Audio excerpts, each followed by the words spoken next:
Hello बच्चों, एक बार फिर से आपका स्वागत है आरडी इंटर कॉलेज की ऑनलाइन क्लास में। मैं यश यादव, जो पुराना टॉपिक चल रहा था हमारा पी ब्लॉक एलिमेंट, उसी को आगे बढ़ाऊंगा। यहाँ पर देखिए P block element, P block elements, ठीक है। लास्ट वीडियो में हम इनका इंट्रोडक्शन देख चुके थे, पी ब्लॉक एलिमेंट्स का इंट्रोडक्शन देख चुके थे हम, ठीक है। अब पी ब्लॉक शुरू तो होता है ग्रुप नंबर 13 से, लेकिन ग्रुप नंबर 13 और 14 हम 11th में पढ़ चुके हैं, तो हम यहाँ पर ग्रुप नंबर 15 से देखेंगे, ठीक है। ग्रुप नंबर 15, ग्रुप नंबर 15 में कहां से शुरू होते हैं? नाइट्रोजन से, ठीक है। Nitrogen, phosphorus, arsenic, antimony and bismuth, ठीक। ये होते हैं एलिमेंट्स ग्रुप नंबर 15 में। देखिए अब इनके बारे में, इनकी ऑकरेंस यानी कि उपलब्धता, उपलब्धता मतलब ये हमें प्राप्त कहां कहां से होते हैं, ठीक। तो सबसे पहले नाइट्रोजन की बात करें, नाइट्रोजन की बात करें अगर हम, तो नाइट्रोजन जो है वो हमें मालूम है 78% वायुमंडल में जो गैसें हैं उनमें 78% नाइट्रोजन होती है, ठीक है। वायुमंडल काफी सारी गैसों से मिलकर बना है, उन गैसों में 78% नाइट्रोजन होती है फ्रॉम एटमॉस्फेयर, एटमॉस्फेयर यानी वायुमंडल से, ठीक है। 78% वायुमंडल से। उसके बाद प्रोटीन जो होते हैं, प्रोटीन में भी नाइट्रोजन होती है। प्रोटीन्स में नाइट्रोजन होती है। कैसे? प्रोटीन जो होते हैं वो अमीनो अम्ल से मिलकर बने हैं, ठीक है। अमीनो अम्ल से मिलकर बने, और अमीनो अम्ल जो होते हैं वो नाइट्रोजन के ही यौगिक हैं, ठीक है। जीव जंतुओं में भी नाइट्रोजन होता है, जीव जंतुओं से भी नाइट्रोजन प्राप्त होता है, क्योंकि जीव जंतुओं में प्रोटीन होता है और प्रोटीन जो है वो नाइट्रोजन के ही, मतलब अमीनो अम्ल के यौगिक हैं, और अमीनो अम्ल जो है वो नाइट्रोजन के यौगिक हैं, ठीक है। तो नाइट्रोजन तो काफी सारी मात्रा में प्राप्त हो सकता है। बात करते हैं फास्फोरस की। नाइट्रोजन जो है नाइट्रेट, जैसे कि NaNO3, KNO3, इनसे भी प्राप्त होता है। NaNO3 को बोलते हैं सॉल्टपीटर, KNO3 को बोलते हैं इंडियन सॉल्टपीटर। लिख देता हूं मैं यहां पर NaNO3, दिस इज सॉल्टपीटर, और KNO3 ये है इंडियन सॉल्टपीटर।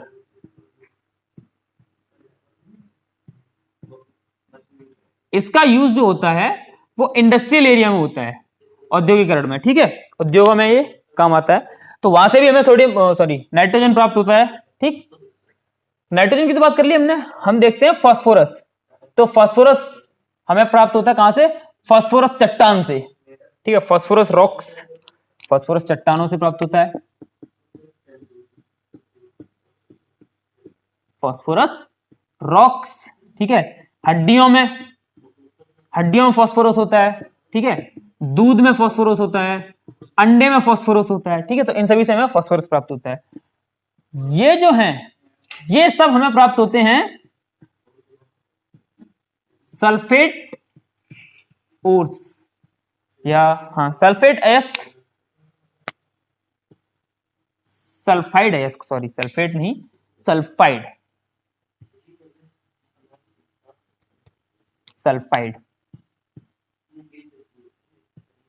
सल्फाइड अयस्कों से ये यौगिक प्राप्त होते हैं, ठीक है। तो हमने देख लिया कि हमें प्राप्त कहां कहां से होते हैं सारे यौगिक, ठीक। चलिए अब आगे बढ़ते हैं। उपलब्धता के बाद बात करते हैं इनके इलेक्ट्रॉनिक विन्यास की। इलेक्ट्रॉनिक विन्यास के बारे में बात करें तो देखिए, इलेक्ट्रॉनिक विन्यास हमने बताया था, पिछले वीडियो में भी देख चुके थे हम। पूरे ग्रुप नंबर पूरे ग्रुप का भी देखा था। पूरे पी ब्लॉक का क्या होता है? NS2 NP126, ठीक है। इसका क्या होगा? नाइट्रोजन का कीजिए। चलो नाइट्रोजन का हम यहाँ पर इलेक्ट्रॉन कॉन्फ़िगरेशन करते हैं। नाइट्रोजन 7 इलेक्ट्रॉन होते हैं, 1s2 2s2 2p 2 2 4 और 3 7, ठीक है। 2p3 यानी कि इलेक्ट्रॉनिक कॉन्फ़िगरेशन जनरल क्या हो जाएगा इस पूरे ग्रुप का? ये हो जाएगा NS2 NP3 पूरे ग्रुप का, ठीक है। अब यहां से हम इन सभी का अलग अलग लिख सकते हैं हम। इसका ये दूसरे पीरियड का एलिमेंट है तो 2s2 2p3, तीसरे पीरियड का एलिमेंट है 3s2 3p3। ये लास्ट जो शेल है उसका लिख रहे हैं इलेक्ट्रॉनिक कॉन्फ़िगरेशन। उससे पहले वाला भी आपको समझा देता हूं मैं। देखिए ग्रुप नंबर 15 है ये, इधर 16 होता है, इधर 17 होता है और फिर यहाँ पर 18 होता है, यहाँ पर हीलियम है। ठीक, ये है हीलियम। ठीक है, अब देखिए यहां हीलियम है, हीलियम के नीचे चलो सब लिख दूं, neon, argon, krypton, xenon, radon. ठीक है, ये सारे हैं। तो नाइट्रोजन का इलेक्ट्रॉनिक कॉन्फ़िगरेशन लिखने के लिए हम यहां पर लिख देंगे, ब्लैक से लिख रहा था मैं, He, यानी कि 2 इलेक्ट्रॉन ये हो गए, और लास्ट में 2s2 2p3। ठीक है, He का इलेक्ट्रॉनिक कॉन्फ़िगरेशन ये होता है 1s2, ये हीलियम का है, तो हमने यहां पर हीलियम लिख दिया, हीलियम लिख दिया। जो इससे पहले जो नोबल गैस है वो लिख दी हमने यहां पर, और बाद के जो लास्ट शेल का इलेक्ट्रॉनिक कॉन्फ़िगरेशन है वो लिख दिया। ठीक है, तो फास्फोरस के लिए क्या करेंगे, नियॉन, तुमने यहां पर नियॉन लिख दिया, और तीसरे पीरियड में है ये तो 3s2 3p3। यहां पर आर्गन, आर्गन के बाद ये चौथे पीरियड का है 4s2 4p3। इससे पहले क्या आ रहा है, क्रिप्टॉन, Kr 5s2 5p3, और इससे पहले जीनोन तो Xe 6s2 6p3। ठीक है, तो ये तो हो गया इनका इलेक्ट्रॉनिक कॉन्फ़िगरेशन सबका। ठीक, अब देखते हैं एटॉमिक रेडियस। एटॉमिक रेडियस यानी परमाणु त्रिज्या। परमाणु त्रिज्या की बात करें हम तो ऊपर से नीचे आने पर परमाणु त्रिज्या बढ़ेगी, लिख दूं atomic radius increases.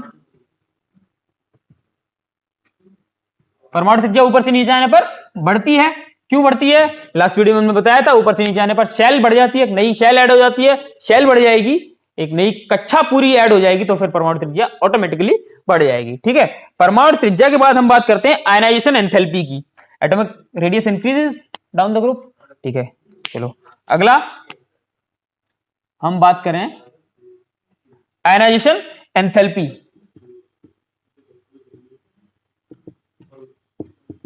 Ionization enthalpy के बारे में भी मैंने बताया था लास्ट वीडियो में आपको। आयनाइजेशन एंथैल्पी के बारे में क्या बताया था, आयनाइजेशन एंथैल्पी होती क्या है, जो बाहर वाली शेल में जो सबसे वीकली बाउंडेड इलेक्ट्रॉन होता है, जो सबसे कमजोरी से अटैच्ड है एटम में, उसे निकालने के लिए जितनी एनर्जी चाहिए हमें, ठीक है, जितनी एनर्जी उस बाहर वाले इलेक्ट्रॉन को निकालने के लिए चाहिए, उसे हम बोलते हैं आयनाइजेशन एंथैल्पी, आयनाइजेशन एनर्जी भी बोलते हैं। ठीक है, आयनाइजेशन एनर्जी, तो जितनी एनर्जी चाहिए बाहर वाली शेल से एक इलेक्ट्रॉन निकालने के लिए, उसे हम बोलेंगे आयनाइजेशन एनर्जी। अब बाहर वाली शेल से एक इलेक्ट्रॉन निकालने के लिए एनर्जी चाहिए, तो ऊपर से नीचे आएंगे तो ये आयनाइजेशन एंथैल्पी डिक्रीज होती है, डिक्रीज होती है।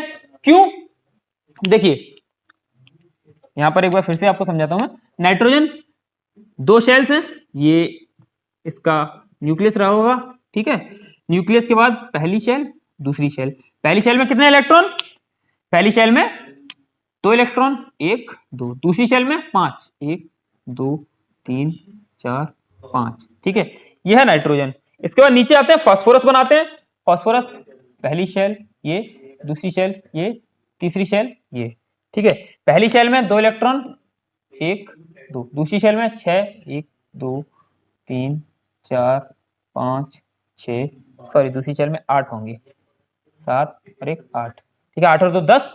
फास्फोरस का इलेक्ट्रॉन परमाणु क्रमांक होता है 15, तो तीसरी शेल में 1 2 3 4 5 इलेक्ट्रॉन। ठीक है, अब देखिए यहां पर क्या है, ये जो डिस्टेंस है बाहर वाले, जो शेल है, बाहर वाली शेल है, उससे न्यूक्लियस के बीच की डिस्टेंस है वो कम है। ठीक, ये जो डिस्टेंस है ये डिस्टेंस कम है, और इसमें बाहर वाली शेल से डिस्टेंस बढ़ गई, तो न्यूक्लियस का जो अट्रैक्शन फोर्स होगा वो यहां पर ज्यादा होगा, यहां पर अट्रैक्शन फोर्स कम होगा। अट्रैक्शन फोर्स कम होगा तो बाहर वाले इलेक्ट्रॉन इतने ज्यादा मजबूती से नहीं बंधे रहेंगे जितने कि इसमें बंधे रहते हैं। ठीक है, इसलिए इसमें बाहर से इलेक्ट्रॉन निकालने के लिए एनर्जी हमें ज्यादा देनी पड़ेगी, और इसमें उतनी एनर्जी नहीं देनी पड़ेगी। ठीक है, इसमें एनर्जी कम देनी पड़ेगी, तो ऊपर से नीचे आने पर एनर्जी घट रही है, हमें कम देनी पड़ रही है, तो फिर एनर्जी की वैल्यू कम हो रही है, तो ऊपर से नीचे आने पर एनर्जी कम होती जाएगी। ठीक, आयनाइजेशन एंथैल्पी डिक्रीज करती है। ठीक है, चलिए इलेक्ट्रोनेगेटिविटी, ये चीजें हमने देख ली। इलेक्ट्रोनेगेटिविटी देखते हैं अगला। इलेक्ट्रोनेगेटिविटी के बारे में भी मैंने लास्ट वीडियो में बताया था।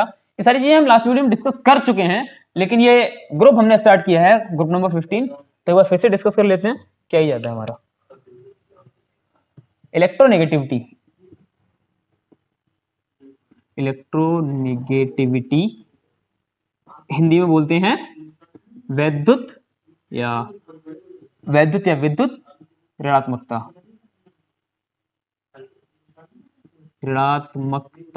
ठीक है, वैद्युत ऋणात्मकता, इलेक्ट्रोनेगेटिविटी। ठीक है, इलेक्ट्रोनेगेटिविटी क्या होती है, ऊपर से नीचे आने पर घटती है, डिक्रीजेस डाउन द ग्रुप। क्यों डिक्रीजेस डाउन द ग्रुप, क्यों घटती है? देखो, इलेक्ट्रोनेगेटिविटी क्या है कि कोई बॉन्ड है, उसमें इलेक्ट्रॉन बाउंडेड है, ठीक है, जैसे ए और बी दो एलिमेंट्स हैं, इन्होंने ये बॉन्ड बनाया है दो इलेक्ट्रॉन से, ठीक है। अब जो मतलब अब ये दो इलेक्ट्रॉन, एक ए का होगा इलेक्ट्रॉन, एक बी का होगा इलेक्ट्रॉन, ठीक है, ठीक है, कोवेलेंट बॉन्ड की बात कर रहे हैं। कोवेलेंट बॉन्ड में क्या होगा, एक इलेक्ट्रॉन ए का होगा, एक इलेक्ट्रॉन बी का होगा, ठीक। तो बॉन्ड टूटे तो अगर इन दोनों में से कोई एक एलिमेंट दोनों इलेक्ट्रॉन अपनी तरफ ले जाए, जैसे बी दोनों इलेक्ट्रॉन ले गया, ए ऐसे ही रह गया और बी दोनों इलेक्ट्रॉन अपने साथ ले गया, ठीक है, तो बी क्या होगा, बी ज्यादा इलेक्ट्रॉन नेगेटिव होगा। यानी कि बॉन्डेड इलेक्ट्रॉन्स को अपनी तरफ खींचने की टेंडेंसी, बॉन्डेड इलेक्ट्रॉन्स को अपनी तरफ खींचने की टेंडेंसी वो होती है इलेक्ट्रोनेगेटिविटी, ठीक है, इलेक्ट्रोनेगेटिविटी होती है, ठीक। अब देखिए ऊपर से नीचे आ रहे हैं, नाइट्रोजन का साइज छोटा है, एक दो शेल, ठीक है, और आर्सेनिक की बात करते हैं हम, तो आर्सेनिक में क्या होगा, चार शेल्स हैं, एन की वैल्यू 4 है, तो 1 2 3 4, ठीक है। अब देखिए नाइट्रोजन का साइज छोटा है, तो यहां कहीं भी इलेक्ट्रॉन होगा तो ये न्यूक्लियस का जो अट्रैक्शन फोर्स होगा वो यहां पर ज्यादा लग रहा होगा, यहां कहीं भी इलेक्ट्रॉन है तो न्यूक्लियस का अट्रैक्शन फोर्स थोड़ा सा कम लगेगा, है ना। तो ये नाइट्रोजन जो है वो ज्यादा तेजी से इलेक्ट्रॉन को अपनी तरफ खींच लेगा, नाइट्रोजन ज्यादा तेजी से इलेक्ट्रॉन को अपनी तरफ खींच लेगा और आर्सेनिक उतनी ज्यादा टेंडेंसी नहीं होगी इलेक्ट्रॉन को अपनी तरफ अट्रैक्ट करने की, ठीक है। तो ऊपर से नीचे आने पर इलेक्ट्रोनेगेटिविटी डिक्रीज होती है, ठीक। चलिए इलेक्ट्रोनेगेटिविटी की बात कर ली हमने, ठीक है। अब हम बात करते हैं कुछ केमिकल प्रॉपर्टीज की। अच्छा सॉरी केमिकल प्रॉपर्टीज से पहले हम इसका बॉइलिंग पॉइंट और देख लें। बॉइलिंग पॉइंट,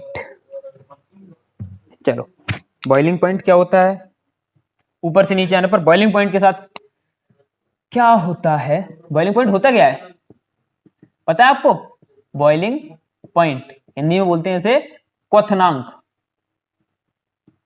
क्वथनांक क्या होता है? वो टेम्परेचर जिस पर कोई भी एलिमेंट या कोई भी पदार्थ बॉयल होने लगता है, ठीक है, उसे बोलते हैं क्वथनांक। बॉयल होने का मतलब वो अपनी स्टेट चेंज करके गैसियस स्टेट में पहुंच जाता है, ठीक है, गैसियस स्टेट में।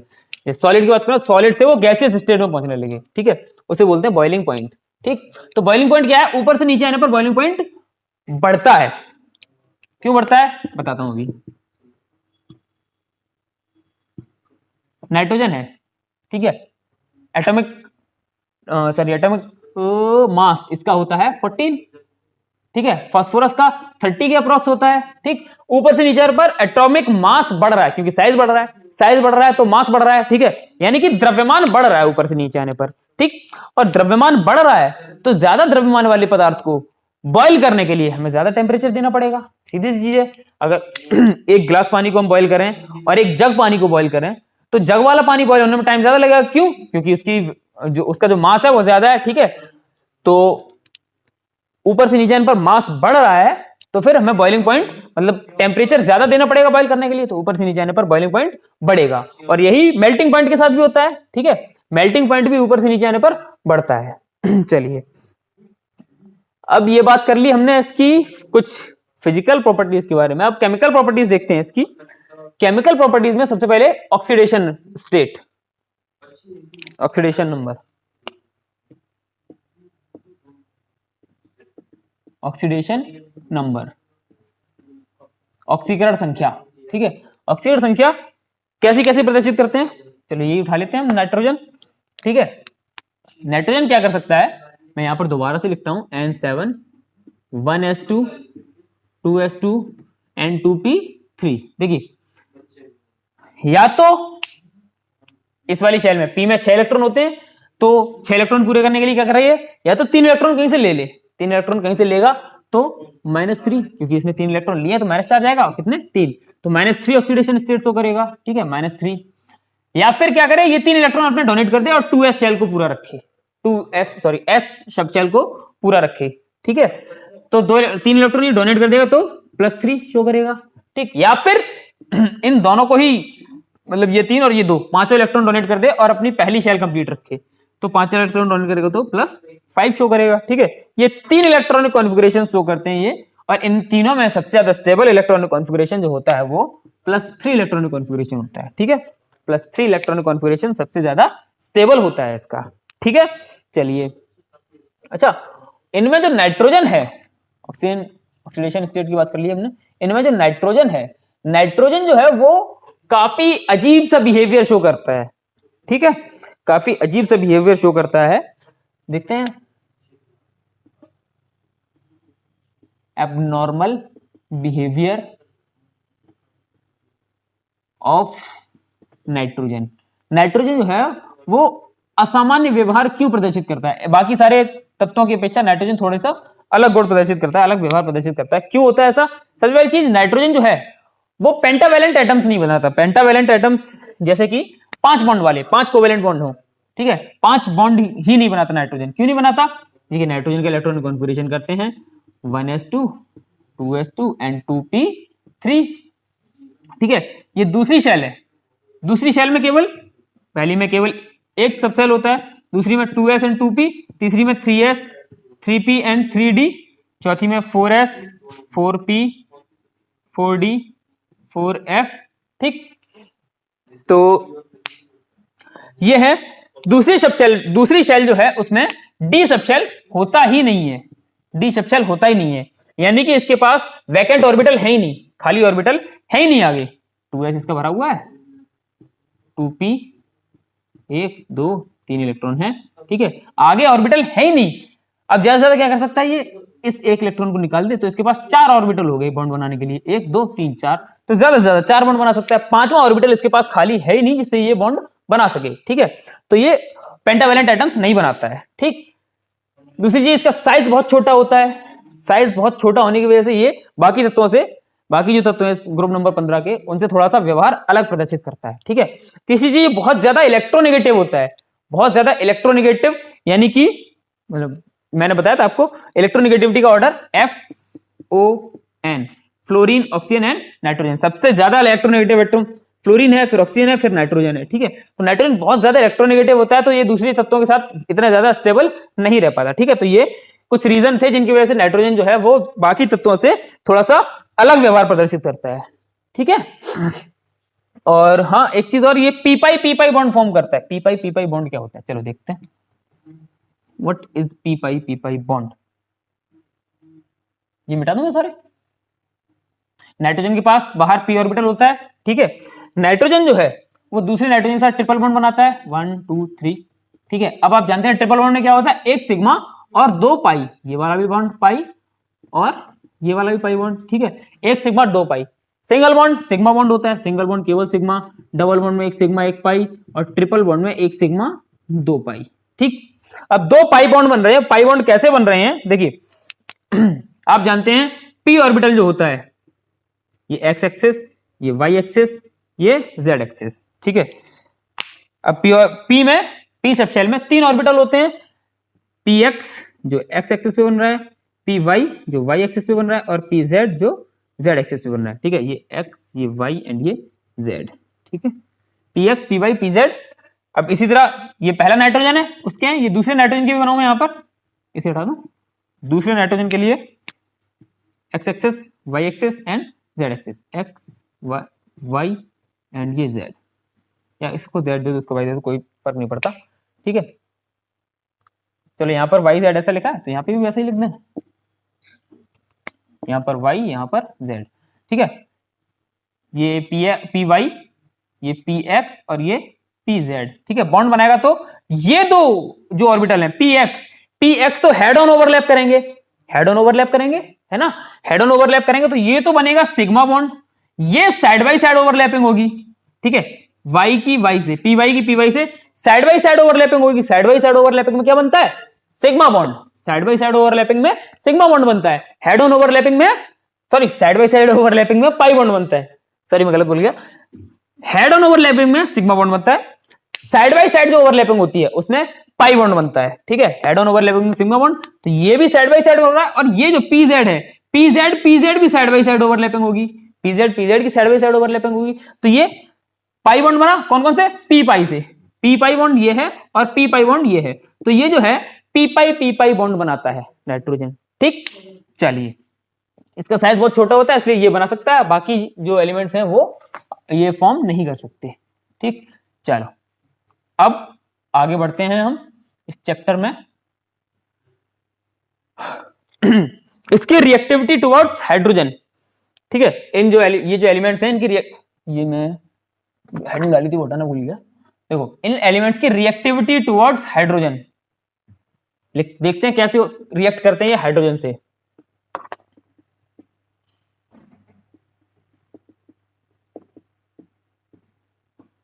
टुवर्ड्स हाइड्रोजन, हाइड्रोजन से रिएक्ट करके ये हाइड्राइड बनाते हैं, ठीक है। कैसे, नाइट्रोजन की बात करें तो नाइट्रोजन जब हाइड्रोजन से रिएक्ट करता है तो NH3 ammonia, PH3 phosphine, ASH3, SbH3 और BiH3, ठीक है। NH3, PH3, ASH3, SbH3 and BiH3, ठीक। अब इन सब में हम बात करें स्टेबिलिटी की, सबसे ज्यादा स्टेबल कौन सा होगा इनमें, स्टेबिलिटी ऑर्डर, स्टेबिलिटी की बात करें तो जिसका बॉन्ड तोड़ना मुश्किल होगा वो सबसे ज्यादा स्टेबल होगा, जिसका बॉन्ड तोड़ना मुश्किल होगा वो सबसे ज्यादा स्टेबल होगा। तो किसका बॉन्ड तोड़ना मुश्किल होगा, जो बॉन्ड छोटा होगा, बॉन्ड छोटा हुआ उसे तोड़ने में प्रॉब्लम आएगी, अगर बॉन्ड बड़ा होगा तो उसे आसानी से तोड़ा जा सकता है। जैसे कि आपने बचपन में कहानी सुनी होगी गट्ठर वाली, कि एक साथ लकड़ी का गट्ठर पकड़ा दिया तो उसे तोड़ना मुश्किल था, और एक लकड़ी पकड़ा दी तो उसे आसानी से तोड़ दिया गया। तो यहीं पर अगर लकड़ी वो छोटी होगी तो उसे तोड़ना मुश्किल होगा, लकड़ी बड़ी होगी तो उसे तोड़ना आसान होगा, सॉरी, ठीक है।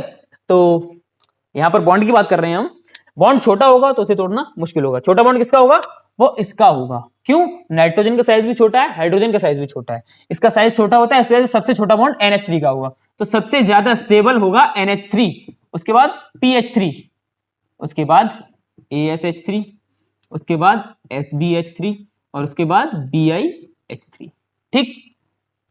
एसिडिक ऑर्डर देखें, acidic character, acidic character, acidic character यानी कि अम्लीय गुण कौन प्रदर्शित करेगा। अम्ल क्या होते हैं, अम्लीय गुण कौन प्रदर्शित करता है, मतलब अम्ल क्या होते हैं। सबसे पहले तो ये चीज सोचिए आप, अम्ल क्या होते हैं। अम्ल वो होते हैं जो H आयन देते हैं, ठीक है, H आयन देते हैं, ठीक। अब इनमें से हाइड्रोजन कौन आसानी से दे सकता है, हाइड्रोजन कौन आसानी से देगा जिसका बॉन्ड आसानी से टूट जाएगा, जो आसानी से बॉन्ड जिसका वीक होगा वो हाइड्रोजन आराम से निकाल देगा। बॉन्ड सबसे वीक किसका होगा, BiH3 का, BiH3 का बॉन्ड वीक होगा, यानी कि ये हाइड्रोजन सबसे आसानी से दे देगा, यानी कि ये सबसे अच्छा एसिड होगा। तो सबसे अच्छा एसिड कौन सा होगा, BiH3, उसके बाद SbH3, उसके बाद ASH3, उसके बाद PH3 और सबसे बेकार एसिड होगा NH3, ठीक है। चलो ये हो गए। अच्छा, बेसिक कैरेक्टर की बात करें तो इसका उल्टा हो जाएगा, है ना, बेसिक कैरेक्टर एसिडिक का उल्टा हो जाएगा, ठीक। तो रिएक्टिविटी टुवर्ड्स हाइड्रोजन हमने देख ली, रिएक्टिविटी टुवर्ड्स ऑक्सीजन देखते हैं, ठीक है। रिएक्टिविटी टुवर्ड्स ऑक्सीजन, ऑक्सीजन के साथ रिएक्ट करके क्या होता है, ऑक्सीजन के साथ ये दो तरीके के एलिमेंट बनाते हैं, EO3 और E2O5, E2O3 sorry, E2O3 and E2O5। E की जगह पर कोई भी एलिमेंट जैसे N2O3 या N2O5, ठीक। ये जैसे P2O3 एंड P2O5। देखिए यही खास बात है, नाइट्रोजन जो है यहां पर देख रहे हैं आप N2O5, N2O5 में क्या है, N2O5 यहां पर लिखता हूं मैं, इसमें नाइट्रोजन का ऑक्सीडेशन स्टेट निकालेंगे अगर, तो हमें निकालना है नाइट्रोजन का ऑक्सीडेशन नंबर नाइट्रोजन का, तो क्या होगा 2 × x, नाइट्रोजन का ही निकालना है तो नाइट्रोजन हमने x मान लिया, प्लस 5 × ऑक्सीजन का क्या होता है -2, ऑक्सीजन का -2 होता है, और 5 है तो 5 के साथ मल्टीप्लाई कर दिया, इक्वल्स 0, 0 क्यों, क्योंकि इस पर कोई चार्ज नहीं है, ठीक है। अब इसे कैलकुलेट करेंगे तो ये आएगा 2x -10 = 0, 2x माइनस का है उधर जाएगा प्लस का हो जाएगा, तो x = 10/2 यानी कि 5, ठीक है। ऑक्सीकरण संख्या तो 5 प्रदर्शित कर रहा है नाइट्रोजन, नाइट्रोजन जो है वो 5 ऑक्सीकरण संख्या तो प्रदर्शित कर रहा है लेकिन 5 बॉन्ड नहीं बना रहा। फास्फोरस 5 बॉन्ड क्यों नहीं बनाता? क्योंकि इसके पास डी ऑर्बिटल नहीं है खाली।